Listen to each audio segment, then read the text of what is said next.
الحمد لله رب العالمين والعاقبة للمتقين والصلاة والسلام على سيد الأنبياء والمرسلين وعلى آله وأصحابه أجمعين.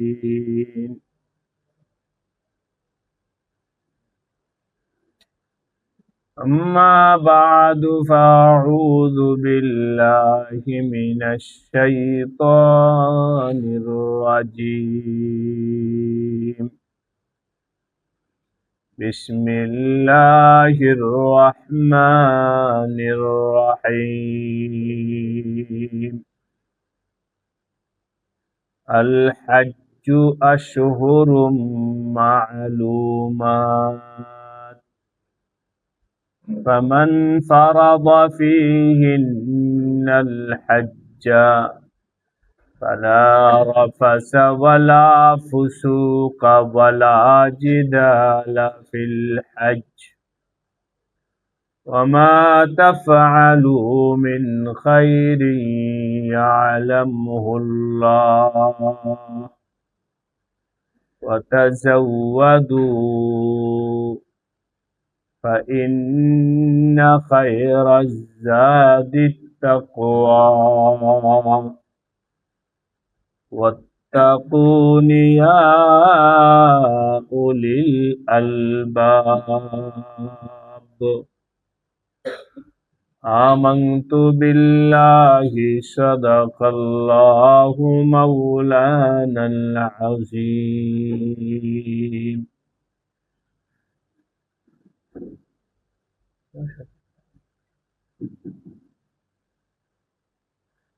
উপস্থিত মুআজ্জাজ মুহতারাম সম্মানিত মুসল্লিয়ানে কেরাম, আল্লাহ রাব্বুল আলামিনের দরবারে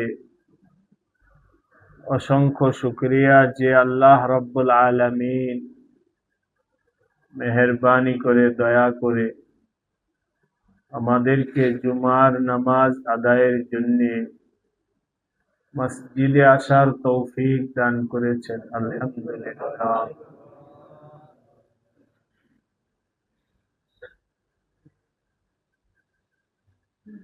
পবিত্র কোরআনে কারিমে সূরাতুল বাকারা 197 নম্বর আয়াত আজকে তেলাওয়াত করা হয়েছে।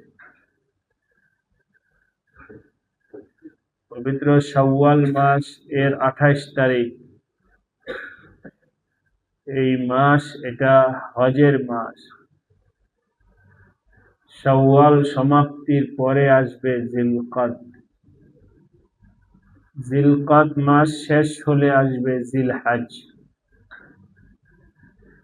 আল্লাহ তাআলা বলেন, আল হজ্জু আশহুরুম মা'লুমাত, হজের আমলটা নির্ধারিত কয়েকটা মাসে সম্পাদিত হয়। অতএব এই সময়ের ভিতরেই হজ করতে হবে। হজ এর আগেও হয় না, এর পরেও হয় না, বরং এই হজের আমলটা আল্লাহ পাক দিন এবং মাসের সাথে সম্পর্কিত করেছে।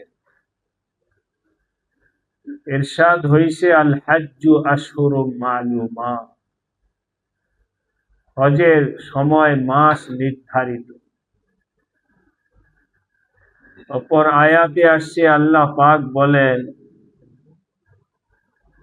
সাইয়্যিদনা ইব্রাহিম আলাইহিস সালামকে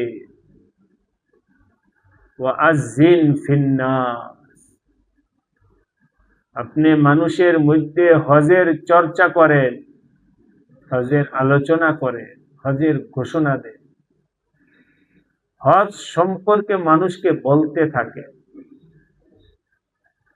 সৈয়দনা ইব্রাহিম আলাইহিস সালাম হজের কথা বলছেন। আমাদের নবীজি আলাইহিস সালাম বিভিন্ন ভাবে উম্মতকে হজের আমলের গুরুত্ব বলেছে। ইসবাতান ওয়া নাফিয়ান, হজ করলে কি লাভ হবে সেটাও নবীজি বলেছেন, আবার হজ না করলে কি ক্ষতি হবে সেটাও বলেছেন। হাদিসে আসছে, নবীজি বলেন, আল হজ্জুল মাবরুর, কোন ব্যক্তি যদি হজ্জে মাবরুর পেয়ে যায়, কোন ব্যক্তি যদি হজ্জে মাবরুর করতে পারে, আলহামদুলিল্লাহ কম ও বেশ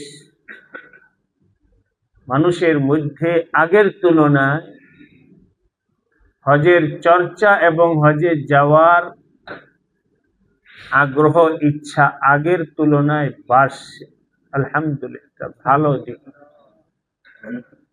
কিন্তু এর সাথে আরো ভালো হতো যদি এই চেতনাটাও আমাদের ভেতরে আসতো যে আমি হজ্জে মাবরুর করব, হজ করব, হজ্জে মাবরুর করব। হজ্জে মাবরুর কি? আজকে হাজী সাহেবান যারা হজ করার ইচ্ছা করে, তারা প্রথমেই আলোচনার টেবিলে নিয়ে আসে যে কোন ট্রাভেলসে গেলে টাকা কম লাগবে, কোন ট্রাভেলসে কি সুবিধা আছে, কোন ট্রাভেলসে কি অসুবিধা আছে, বাসা কোথায় হবে, খানা কি হবে, সুযোগ সুবিধা কি আছে না আছে, এই বিষয়গুলো একেবারে প্রথম পর্যায়ে এসে নিয়ে আসে। এগুলো তো কিছুই না। আমি আমার ভাইদেরকে বলি, যতই ভিআইপি ব্যবস্থা থাকুক না কেন, আপনার বাসা থেকে তো আর ভালো হবে না। হজের আমলটা তো এমন আমল যেটার মধ্যে হাজীগণ কিছু কষ্ট স্বীকার করে নেবে, করতেই হবে। মানসিক ভাবে তৈয়ারি নাও, আমার কষ্ট করতে হবে আল্লাহকে পাওয়ার জন্য। সুতরাং আমার খানার সুবিধাটা লক্ষণীয় হওয়া উচিত নয়, বাসার বিষয়টা লক্ষণীয় হওয়া উচিত নয়, আসবাব ও জারায়ে এই সমস্ত বিষয়ের দিকে তাকানো উচিত নয়, বরং আমার দেখার দরকার যে আমার হজটা মাবরুর কিভাবে হবে। নবীজি বলেন আল হজ্জুল মাবরুর। সুতরাং যারা হজে যাবেন এই বছর অথবা পরে যাবেন, এই সবকটা ইয়াদ করে আল্লাহ পাকের কাছে দোয়া করতে থাকেন, নিজের খাতায় লিখে নেন যে যখনই আমি হজ করব, হজ্জে মাবরুর করব। আল্লাহ আমাদের সবাইকে তৌফিক দান করে। আল হজ্জুল মাবরুর লাভ কি? লাইসা লাহু জাযাউন ইল্লাল জান্নাহ। নবীজি বলেন, কারো যদি হজ্জে মাবরুর নসিব হয়ে যায়, কেউ যদি হজ্জে মাবরুর করতে পারে, তার প্রতিদান জান্নাত ছাড়া আর কিছু হবে না। লাইসা লাহু জাযাউন ইল্লাল জান্নাহ।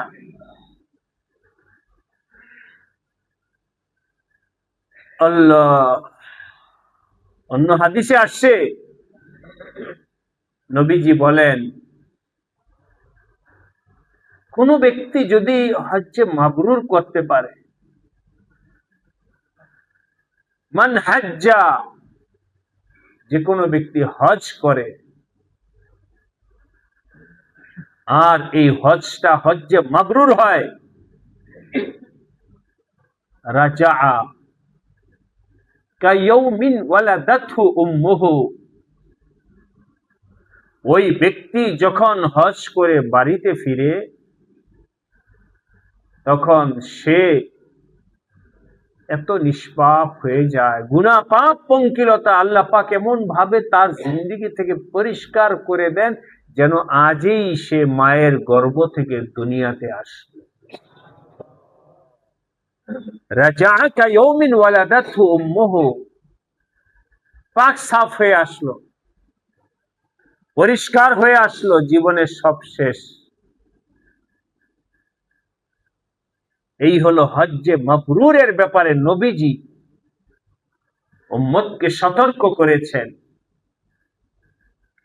সুতরাং দিলের মধ্যে বসাই যখনই হজ করব, হজ্জে মাবরুর করব।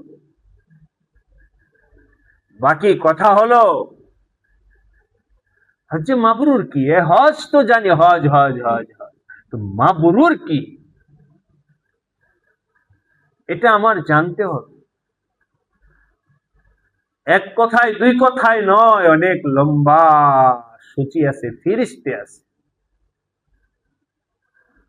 হজ্জে মাবরুরের জন্য তো 1 বছর 2 বছর আগে থেকে প্ল্যান করতে হবে। হযরত ইমাম গাজালি রাহমাতুল্লাহ আলাইহি ওনার কিতাবের মধ্যে এক জায়গায় বলেছেন, হজ্জে মাবরুরের অন্যতম একটা কাজ হলো হালাল পয়সায় হজ করা। হালাল পয়সা, সুদ নাই, ঘুষ নাই, নির্ভেজাল পয়সা জমা করো। তো সুতরাং 1 বছর 2 বছর আগে তো অবশ্যই আরো আগে থেকে আমার তৈরি নিতে হবে। নির্ভেজাল পয়সা দিয়ে হজ করো। উনি এই বিষয়টাকে এত গুরুত্ব সহকারে বলছেন, পুরা হজের সফরটা নির্ভেজাল পয়সা দিয়ে। যদি কেউ এমন হয় যে হচ্ছে না, তাহলে কমপক্ষে আইয়ামে হজ 5 দিন, 8, 9, 10, 11, 12 অথবা 6 দিন, 13। জিলহজ মাসের মূল আমল হলো 5 অথবা 6 দিন। মিনা থেকে আমল শুরু, 8ই জিলহজ, 8, 9, 10, 11, 12 অথবা 13, 5 অথবা 6 দিন। এই 5 অথবা 6 দিনে তুমি হালাল পয়সার খানাটা খেয়ে, পারলে তো পুরাটাই ভালো হলে ভালো, না হয় কমাস কম এই 5 দিন ভালো। কিন্তু কেউ যদি এমন হয় যে ব্যক্তির এই 5 দিন নির্ভেজাল খানার মতো পরিষ্কার পয়সা নাই, নিজের উপরে নিজে না আশ্বস্ত না যে আমার পয়সাটা হালাল, দুনিয়ার মানুষ আমাকে যেমন দেয় তা বলুক, আমারটা তো আমি জানি, তাহলে হযরত বলেছেন তুমি 5 দিনের জন্য তোমার আস্থা ভাজন, যার ব্যাপারে তোমার আস্থা আছে যে অমুকের পয়সাটা হালাল হতে পারে, তার থেকে ওই 6 দিনের টাকা পরিমাণ কর্জা নাও। যদি আমার 6 দিনে খাওয়ার জন্য কথা 20,000 টাকা লাগবে, আপনি আমাকে কর্জা দেন। ওই অপর থেকে কর্জা আইনা তুমি ওই 6 দিন খানা খাও। আমারটা তো ঠিক না, তো আমি অমুক থেকে নিলাম কর্জা, ঋণ। তারপরেও তুমি হজের সফরে খানাটাকে সন্দেহ মুক্ত বানাও, যে হজের সময় যেন আমার খানাটা পাক হয়, সাফ। যাই হোক, কথা প্রসঙ্গে আসে তাই বললাম, হজ্জে মাবরুরের এরাদা করো, হজ্জে মাবরুর বানানোর কোশিশ করো, তাহলে আমরা সেই বিনিময় পাবো। নবী আলাইহিস সালামের বিপরীতে বলেছেন, যে ব্যক্তির উপরে হজ ফরজ হলো কিন্তু অবহেলা, অলসতা, অহেতুক শয়তানের ওয়াসওয়াসা, কি মেয়েটা বিবাহ দিয়ে নেই, হজ করছেন, জিনা হুজুর করিনি, করবো, তবে হুজুর হজ ফরজ, মেয়েটার বিবাহ দেওয়া তো ফরজ, ওই ফরজটা আগে আদায় করে নেই, বেহেতে ভালো। মেয়েটা বিবাহ কবে দিবেন? আপনার হাতে, আল্লাহ পাকের হুকুম যখন হবে তখন হবে। হজ তো নির্ধারিত সময়, হজটা করে আসেন, আর মেয়ের বিবাহ আল্লাহ পাক যখন হুকুম হবে তখন হবে। ছেলের বিবাহ আল্লাহর হুকুম যখন হবে তখন হবে। ছেলের বিবাহ, মেয়ের বিবাহ, অমুক তমক, কাজটা সেরে নেই, সেরে নেই, সেরে নেই, সেরে নেই, করতে করতে মালাকুল মউত হাজির। অথবা মালাকুল মউত হাজির হয়নি, তবে আজ করব, কাল করব। আজকে মানুষের অর্থনৈতিক অবস্থা সবার সব সময় এক থাকে না। শুধু অর্থের বিষয় না, এখানে তো শারীরিক সুস্থতা অসুস্থতারও ব্যাপার আছে। আপনি এখন সুস্থ, এখন যুবক, শরীরে তাকাত, সুস্থতা আছে, টাকা পয়সাও আছে, আগামী বছর আপনার কি হবে? শারীরিক সুস্থ থাকবেন এমন কোনো নিশ্চয়তা নাই। আজকে অর্থনৈতিক সচ্ছলতা আল্লাহ পাক দিচ্ছেন, আগামীকাল থাকবে, এর কোনো নিশ্চয়তা নেই। তবে এই কথাটা আপনারা দিলের মধ্যে বসাবেন, সবাইকে বলতে। মনে হয় না যে বাংলাদেশের মানুষ এই কথাটা বুঝে, অথবা বুঝলেও দিলের মধ্যে জায়গা দিতে পারছে, আল্লাহ তাআলা।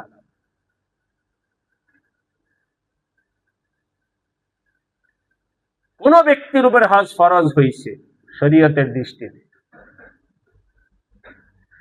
হজ কিভাবে ফরজ হয়? হজের মাস চলছে, এই সময় আপনি সুস্থ। 2, 3 নাম্বার হলো যাওয়া আসার যে খরচ, ফ্যামিলির খরচ থেকে সেপারেট করার পর ওই পরিমাণ টাকা আপনার আছে হজের মাসে, আপনার উপর হজ ফরজ। আসা যাওয়ার ভাড়ার টাকা আছে, হজ ফরজ। নিত্য প্রয়োজনীয় সবকিছু রেখে হজ ফরজ হয়ে গেছে, আপনি জান নাই। একবার যদি কার উপরে হজ ফরজ হয়, ওই ফরজ আর রহিত হয় না। যে কথা বলতেছিলাম, এই যেটা হজ রহিত হয় না। আপনি আগামী বছর বলেন, হুজুর আমি তো অসুস্থ, যাইতে পারি না, করব কি? আপনার উপর হজ ফরজ, হুজুর আমি তো সুস্থ না। আজকে সুস্থ না, গত বছর তো সুস্থ ছিলেন। হুজুর আমার তো এখন টাকা নাই, আমি কি করব? কি করবেন মানে, আপনার উপর হজ ফরজ হয়ে গেছে, গত বছর কেন করেননি? হুজুর এখন তো আমার সামর্থ্য নাই, না থাকলে এটা আপনার ব্যাপার। রহিত হবে না যতক্ষণ পর্যন্ত আপনি হজ না করবেন। আপনি আমার সামনে, অন্য কারোর সামনে অনেক সুন্দর যুক্তি তর্ক দাঁড় করাইতে পারেন, কিন্তু প্রশ্ন হলো যখন ফরজ ছিল তখন কেন যাওনি? এ ব্যাপারে কমবেশ 4 মাযহাবের ইমাম একমত, হজ ফরজ হওয়ার পরে ওইটা আর রহিত হয় না, চাই আপনার সামর্থ্য থাকুক অথবা না থাকুক, করতেই হবে। জবাব দিতে হবে আল্লাহ পাকের কাছে। কি জবাব? নবীজি বলেন, যে ব্যক্তির উপরে হজ ফরজ হলো কিন্তু সে করেনি, খোরা অজুহাত অহেতুক শয়তানি ওয়াসওয়াসা ধোঁকার মধ্যে পড়ে হজ করেনি। নবী যা বলেছেন এটাকে আমি সহজভাবে বলতে চাই। নবীজি বলেন, আমার সাথে তোমার কোনো সম্পর্ক নেই, সম্পর্ক ছিন্ন, তুমি আমার উম্মত না। আমি জানি না সে ইহুদি হয়ে মারা যায় না খ্রিস্টান হয়ে মারা যায়। ফামাতা ইহুদিয়ান আও নাসরানিয়ান, তার মুমিন হয়ে কবরে যাওয়ার ব্যাপারে আমার কোনো দায় দায়িত্ব নেই। মান মাতা ওয়ালাম ইয়াহুজ্জা মাতা ইহুদিয়ান আও নাসরানিয়ান আও কামা ক্বালা আলাইহি সালাতু ওয়াস সালাম। আজকে বাংলাদেশে অনেক অনেক অনেক পয়সাওয়ালা ক্ষমতাওয়ালা মুসলমান আছে যাদের পাসপোর্টটা হাতে নিলে আপনার চোখ কপালে উঠবে। এত দেশে সে ট্যুর করেছে, ফখর করে বলে কোনো দেশ বাকি নেই, এত মোটা পাসপোর্ট হয়েছে না বল। দেখেন তো এখানে হজের পৃষ্ঠে আছে কিনা, নাই। কি জবাব হবে? কোন দিকে রওনা হয়েছে? যে লোক সারা দুনিয়াতে সফর করতে পারলো, সে কি আল্লাহর ঘরে যেতে পারলো না? এমন সংখ্যা এক নয়, দুই নয়, হাজার হাজার বাঙালি মুসলমান আছে, অনেক দেশে সফর করছে, আমেরিকা, লন্ডন, কানাডা, অমুক তমুক। আল্লাহ, এই জন্য ভাইরা আমার, আমি আজকে একটা পয়েন্টে আপনাদের সকলকে বলতে চাই। একটা পয়েন্ট তো হয়ে গেছে হজ্জে মাবরুর, দ্বিতীয় আরেকটা পয়েন্ট বলতে পারে। হজের চর্চা করো, হজের চর্চা করো, হজের চর্চা করো, ওয়াজ্জিন ফিন নাস, হজের চর্চা করো। যাদের হজ হয়ে গেছে আল্লাহ পাক তাদেরকে কবুল করে নেন। আপনি একটা বিশাল বড় জিম্মাদারি আদায় করে ফেলেন, আলহামদুলিল্লাহ। আমার উপরে আল্লাহ পাকের ফরিজা ছিল, আমি করেছি, আলহামদুলিল্লাহ। আল্লাহ তৌফিক দিলে আবার যাবেন, কিন্তু ফরজটা তো হয়ে গেছে। আপনার দায়িত্ব, বলেন তো একটু অন্যকে, দোস্তকে, বন্ধুকে, আহবাবকে বলেন। আমার জানা মতে এক আল্লাহর বান্দা, খুব ভালো লাগে তার, হজ করার পরেই তার হজের ব্যাপারে মনের মধ্যে এমন একটা হালাত আসলো, সে যেখানে যায় বন্ধুকে, আপনি হজ করছেন? না করে, হাই হাই দোস্ত করছেন, তারপরে আপনি হজ। সব সময় যার সাথে দেখা হয়, চাই মন্ত্রীর সাথে দেখা হোক, চাই অমুকের সাথে, ভাই আপনি হজ করছেন কেন? জীবনে একটা বিশাল বড় ভুল করছেন, তাড়াতাড়ি হজের জন্য নিবন্ধন করেন। বিশাল বড় একটা ভুল কাজ করতেছেন, হজে যান না এখনো, এত পয়সাওয়ালা আপনি, ভুল করছেন, তাড়াতাড়ি নিয়ত করে ফেলেন, দোস্ত পাসপোর্ট আপনি আমাকে দেন, আমি আপনার নিবন্ধনটা করে দিই, আপনার তো হজ করতেই হবে। ওয়াজ্জিন ফিন নাস, আল্লাহ পাক যেই হজের চর্চার নির্দেশ হযরত সাইয়্যিদানা ইব্রাহিম আলাইহিস সালামকে দিয়েছিলেন, আমাদের নবীজিকে দিয়েছিলেন।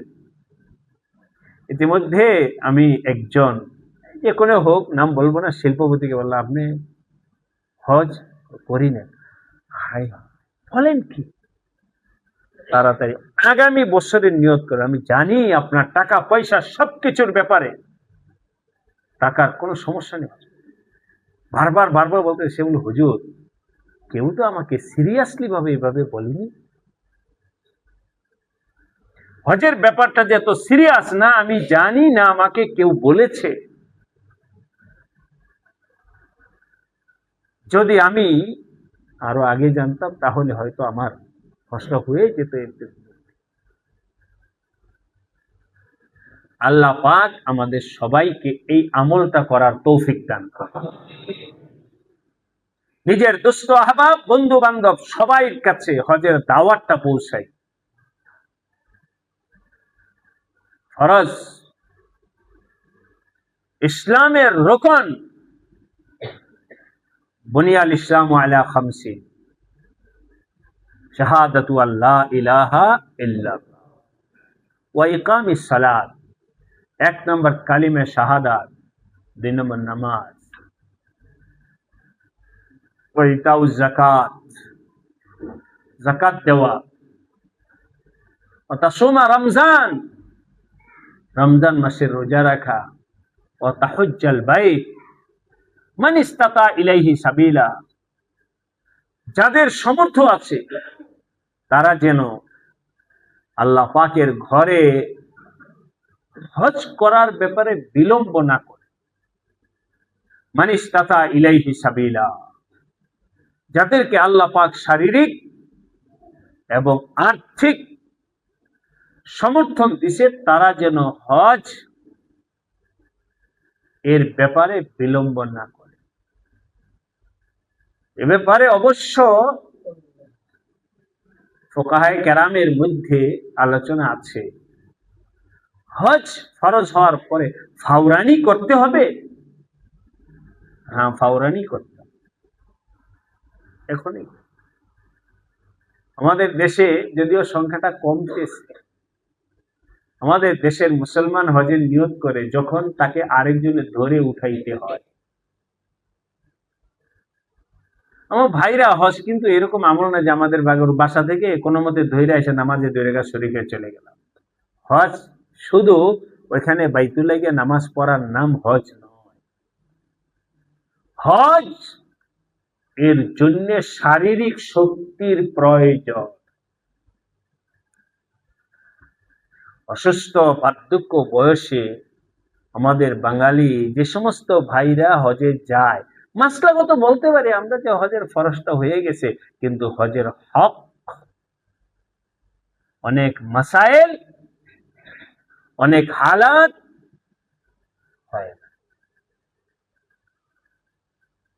হয় না। নিজের শরীরের তাকাত শক্তি ছাড়া সবগুলো আমল করা যায় না। যারা করেছেন তারা দেখছেন, টের পেয়েছেন। কত হাজি হজ করে আসে, জানা নাই কি করছে, কি করছে। বয়ের বিরুদ্ধে হাজি হারায় গেছে, হয় এরকম ঘটনা।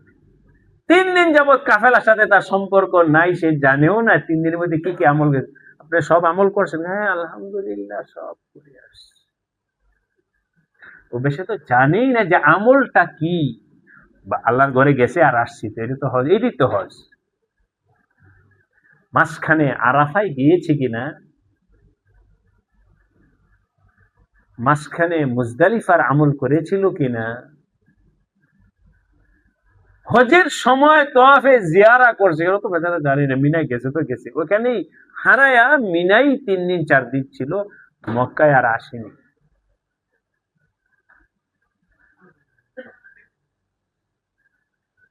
এই হালাত হচ্ছে।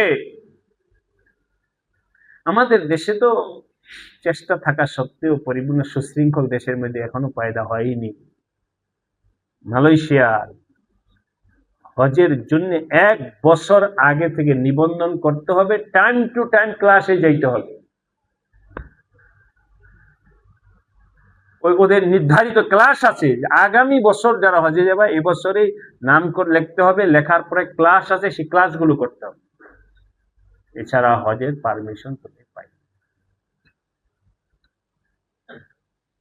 যার কারণে তাদের আমল, তাদের চলা, তাদের সবকিছুর মধ্যে শৃঙ্খলতা, সুশৃঙ্খলতা আছে।